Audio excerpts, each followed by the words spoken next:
Hi everyone. इस video के अंदर हम एबिलिटी इन्हांसमेंट कोर्स के अंदर जो सब्जेक्ट है आपका हिंदी भाषा संप्रेषण और संचार, ये सब्जेक्ट कहीं कहीं केसेस में सेमेस्टर 1 में होता है और कुछ कुछ केसेस में सेमेस्टर 2 में होता है। फ़िलहाल सेमेस्टर 2 में ये सब्जेक्ट है एसओएल के स्टूडेंट का, ये सभी कोर्स में ये सब्जेक्ट पढ़ाया जा रहा है। और आज की इस वीडियो में हम इसका एग्ज़ामिनेशन पैटर्न देखेंगे और इसके इम्पोर्टेंट क्वेश्चंस देखेंगे। इस सब्जेक्ट के अंदर टोटल 2 ही यूनिट्स हैं दोस्तों, तो हर एक टॉपिक जो इस सब्जेक्ट के अंदर दिया गया है वो अपने आप में ही इम्पॉर्टेंट बन जाता है, क्योंकि अगेन आई रिपीट सिर्फ 2 ही यूनिट हैं तो सारे ही टॉपिक आप कवर करके जाओगे, बिकॉज हर एक टॉपिक अपने आप में इम्पॉर्टेंट है। तो ये जो सब्जेक्ट है दोस्तों संप्रेषण और संचार, हम लोग जो अपनी आम जिंदगी के अंदर एक दूसरे से वार्तालाप करते हैं या अपनी प्रोफेशनल लाइफ के अंदर, अपने कॉर्पोरेट ऑफिस के अंदर, अपने कलीग के साथ या किसी भी इंडिविजुअल के साथ जो हम बातचीत करते हैं, बेसिकली उसी को संप्रेषण या संचार कहा जाता है। तो ये जो सब्जेक्ट है उसी के इर्द गिर्द घूमेगा कि संप्रेषण क्या होता है, इसकी इम्पोर्टेंस क्या है, इसके रूप कौन कौन से होते हैं, इसके प्रकार कौन कौन से होते हैं, क्यों ये ज़रूरी होता है। तो यही सब चीज़ें हैं इस सब्जेक्ट में आपको पढ़ने के लिए।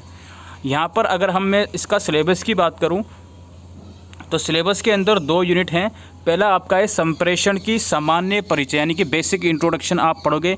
संप्रेषण की अवधारणा क्या है, इसकी प्रक्रिया क्या है, ठीक है, इसके स्टेप्स जो होते हैं ना, अगर आपने इंग्लिश में थोड़ा कम्युनिकेशन पढ़ा होगा तो उसी को ये हिंदी में पढ़ रहे हो आप, जस्ट इतना समझ लीजिए, ठीक है। तो संप्रेषण की प्रक्रिया क्या होती है, कम्युनिकेशन की प्रक्रिया जिसे हम बोलते हैं। संप्रेषण के विविध आयाम, अलग अलग जो इसके आयाम होते हैं वो क्या क्या होते हैं।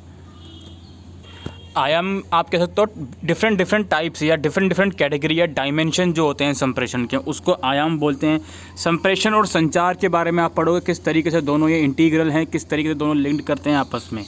यूनिट 2 में आपका संप्रेषण और संचार के अलग अलग जो रूप होते हैं, संप्रेषण के अलग अलग प्रकार के बारे में आप पढ़ोगे और सर्वेक्षण आधारित रिपोर्ट के बारे में आप पढ़ोगे।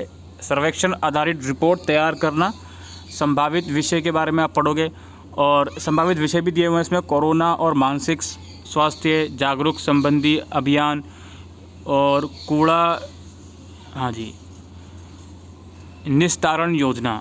इसके अलावा आपका है अनुच्छेद लेखन, संवाद लेखन और डायरी लेखन। ये अलग अलग कुछ 3 तरह के लेखन हैं, इसके बारे में आप पढ़ोगे। ब्लॉग लेखन है और संपादकीय लेखन है। तो ये बहुत ही ब्रीफ सा आपका सिलेबस है इस सब्जेक्ट का। अब हम इसके एग्ज़ाम पैटर्न की तरफ चलते हैं, डिस्कस करेंगे। आई एम रियली सॉरी, मेरी हिंदी आपको बहुत ही बुरी लग रही होगी इस वक्त, लेकिन मैं क्वेश्चंस जो हैं आपके साथ डिस्कस करूंगा खुद प्रोनाउंस करके। तो पेपर जो होगा आप लोगों का वो बेसिकली 2 घंटे का पेपर है, लेकिन आप बीए प्रोग्राम की डेट शीट देखोगे तो उसमें 2.5 घंटे लिखा हुआ है। तो पेपर आपका 2 घंटे का भी हो सकता है, 2.5 घंटे का भी हो सकता है। ऑनर्स की डेट शीट हम उठाकर देखेंगे तो उसमें 2 घंटे का पेपर लिखा हुआ है, और अगर हम प्रोग्राम की डेट शीट उठाकर देख रहे हैं तो उसमें 2.5 घंटे का पेपर लिखा हुआ है। तो आपको इतना समझ लीजिए कि 2 या 2.5 घंटे का पेपर होगा और 60 या 70 नंबर का पेपर आएगा। हर एक क्वेश्चन में इंटरनल चॉइस आपकी रहेगी, ठीक है। अच्छा, जो मैं क्वेश्चंस डिस्कस कर रहा हूँ 12 मार्क्स का एक क्वेश्चन है और हर एक क्वेश्चन में इंटरनल चॉइस है। तो पहला क्वेश्चन ये है, संप्रेषण की अवधारणा को स्पष्ट करते हुए इसकी अनिवार्यता पर प्रकाश डालिए। आपको बताना है कि संप्रेषण क्या है और इसकी इम्पोर्टेंस बताना है कि संप्रेषण की ज़रूरत क्यों है।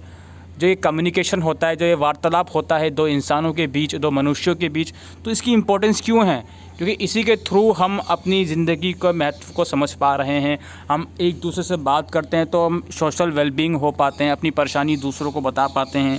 या जो भी आपको लगता है कि संप्रेषण की अनिवार्यता क्यों है वो आपको बताना है इसकी अवधारणा को स्पष्ट करते हुए, या फिर संप्रेषण की प्रक्रिया बताते हुए इसमें कोडिंग और डिकोडिंग की भूमिका स्पष्ट कीजिए। तो कोडिंग और डिकोडिंग बेसिकली 2 अलग अलग टर्म हैं और इस क्वेश्चन में आपसे साफ पूछा है कि जो इसका प्रोसेस होता है संप्रेषण का वो बताओ, और इसमें कोडिंग और डिकोडिंग की भूमिका बताओ। कोडिंग का मतलब बेसिकली इस तरीके से समझिए आप, जब एक इंडिविजुअल इन्फॉर्मेशन पास आउट कर रहा है तो वो कोड कर रहा है, दूसरा उसको किस तरीके से समझ रहा है, इंटरप्रेट कर रहा है, वो डिकोड कर रहा है। तो इसमें आपको संप्रेषण की प्रक्रिया बताते हुए कोडिंग और डिकोडिंग की भूमिका भी स्पष्ट करनी है। ये आपका क्वेश्चन नंबर 1 ख़त्म हो गया, जो कि 12 नंबर का पूछा गया था। इसके बाद है क्वेश्चन नंबर 2, संप्रेषण और संचार अभिन्न हैं अभिन्न का मतलब होता है इंटीग्रल, ऐसी चीज़ें मतलब इनको आप अलग नहीं कर सकते, एक चीज़ दूसरे चीज़ से लिंक्ड है। ठीक है, संप्रेषण और संचार अभिन्न है, इस कथन की तर्कसंगत विवेचना कीजिए। यानी कि तर्कसंगत का मतलब है कि आप इसको एक्सप्लेन करो और एक्सप्लेन करते हुए एग्जाम्पल इस तरीके से दो कि आपको जो भी चीज़ आप एक्सप्लेन कर रहे हो वो के एग्जाम्पल के साथ सूट करे एकदम, कि संप्रेषण और संचार विभिन्न हैं। इसके अलावा लिखित और मौखिक संप्रेषण का अंतर स्पष्ट करते हुए संप्रेषण के विविध आयामों की चर्चा कीजिए। मतलब कि आपको लिखित और मौखिक संप्रेषण को बताना है, क्या दोनों में डिफरेंस है, और बताते हुए बाकी के जो आयाम हैं उनको भी आपको स्पष्ट करना है। अगेन 12 मार्क्स का ये क्वेश्चन है। तो 2 क्वेश्चन हम डिस्कस कर चुके हैं इसके,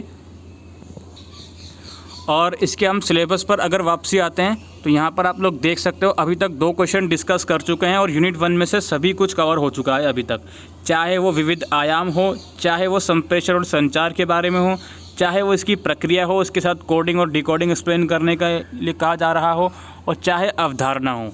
ठीक है, 2 ही क्वेश्चन में चारों ही टॉपिक्स कवर हो गए। इसलिए मैंने कहा कि हर एक यूनिट में से हर एक चीज़ इसके लिए इम्पोर्टेंट है जी। तो आपको मैं रिकमेंडेशन ये दूंगा कि इन 4 टॉपिक्स में से कम 3 टॉपिक्स ज़रूर से कर लीजिएगा। 3 टॉपिक्स आप कर लोगे तो 2 क्वेश्चन ईजिली आप यूनिट 1 में से पूरा करके आ जाओगे।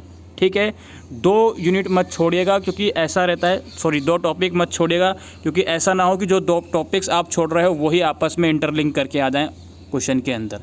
ठीक है, तो इसलिए 3 करके जाओगे तो आप लोग सेफ साइड पे रहोगे। बढ़ते हैं हम अपने नेक्स्ट क्वेश्चन की तरफ। क्वेश्चन नंबर 3 है, संप्रेषण के विविध प्रकारों की विस्तृत विवेचन कीजिए। अलग अलग जो प्रकार होते हैं संप्रेषण के, अलग अलग टाइप्स जो होते हैं उसके बारे में आपको बताना है।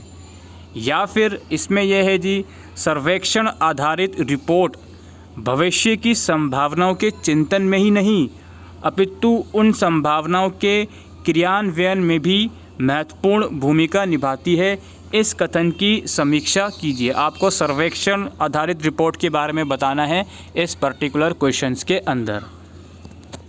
इसके बाद है हमारा क्वेश्चन नंबर 4। इसमें यह है ब्लॉग लेखन। ब्लॉग लेखन की उपयोगिता बताते हुए जल संकट विषय पर एक संक्षिप्त ब्लॉग पोस्ट तैयार कीजिए। यू कैन से कि प्रैक्टिकल टाइप क्वेश्चन है, ज़रूर इस टाइप के क्वेश्चन आ सकते हैं। यहाँ ब्लॉग लेखन की तरह से पूछा जा रहा है, हो सकता है आप लोगों को किसी और टाइप से पूछ लिया जाए, लाइक डायरी लेखन के टाइप में पूछ लिया जाए कि डायरी लेखन बताइए और जल संकट पर डायरी लेखन लिखिए। इस तरीके से भी पूछा जा सकता है। फिलहाल ब्लॉग लेखन के ऊपर नोट क्वेश्चन आया है कि ब्लॉग लेखन की उपयोगिता बताते हुए जल संकट विषय पर एक संक्षिप्त ब्लॉग पोस्ट तैयार कीजिए। या फिर एक अच्छे संपादकीय का महत्व बताते हुए एक अच्छे संपादक के गुणों की विवेचना कीजिए। इसके बाद लास्ट क्वेश्चन है, इन तीनों में से किन्हीं 2 पर आपको नोट लिखना है। 6 नंबर का है ये। डायरी लेखन, अप्रभावी संप्रेषण और अनुच्छेद लेखन। तो इस तरीके से हम अपने यूनिट पर वापसी आते हैं। इस यूनिट में आपने देखा जी, संप्रेषण के प्रकार का क्वेश्चन आ गया, सर्वेक्षण आधारित रिपोर्ट का क्वेश्चन आ गया, अनुच्छेद लेखन का क्वेश्चन आ गया, संवाद लेखन का आ गया, डायरी लेखन का आ गया, संवाद का नहीं आया, आई एम सॉरी, और ब्लॉग लेखन और संपादकीय लेखन पर नोट आ गया। इसलिए मैंने कहा कि भाई हर एक टॉपिक इम्पोर्टेंट है इस चैप्टर के अंदर, इस यूनिट के अंदर। तो कोई टॉप 10 टॉप 5 का कोई सवाल ही नहीं बनता। हर एक चीज़ इम्पोर्टेंट है। हर एक चीज़ जो भी आप करके जा रहे हो वो पेपर में आनी ही आनी है। तो इस चीज़ को समझ लीजिए जितना जल्दी पॉसिबल हो। ठीक है, शुरू के 2 क्वेश्चन देखा इस यूनिट में से आ रहे हैं, आखिरी के 3 क्वेश्चन देखे इस यूनिट में से आ रहे हैं। तो यू कैन से कि 24 नंबर का इस यूनिट में से आया है और रेस्ट यानी कि अराउंड 36 मार्क्स का इस यूनिट में से आया है। अगर आपका 60 नंबर का पेपर बनता है तो पेपर अगेन आई सेड कि हो सकता है 70 नंबर का आपको देखने को मिल जाए, तो कोई आप हैरानी मत कीजिएगा। मिनिमम आपका 2 घंटे का पेपर होगा ही होगा।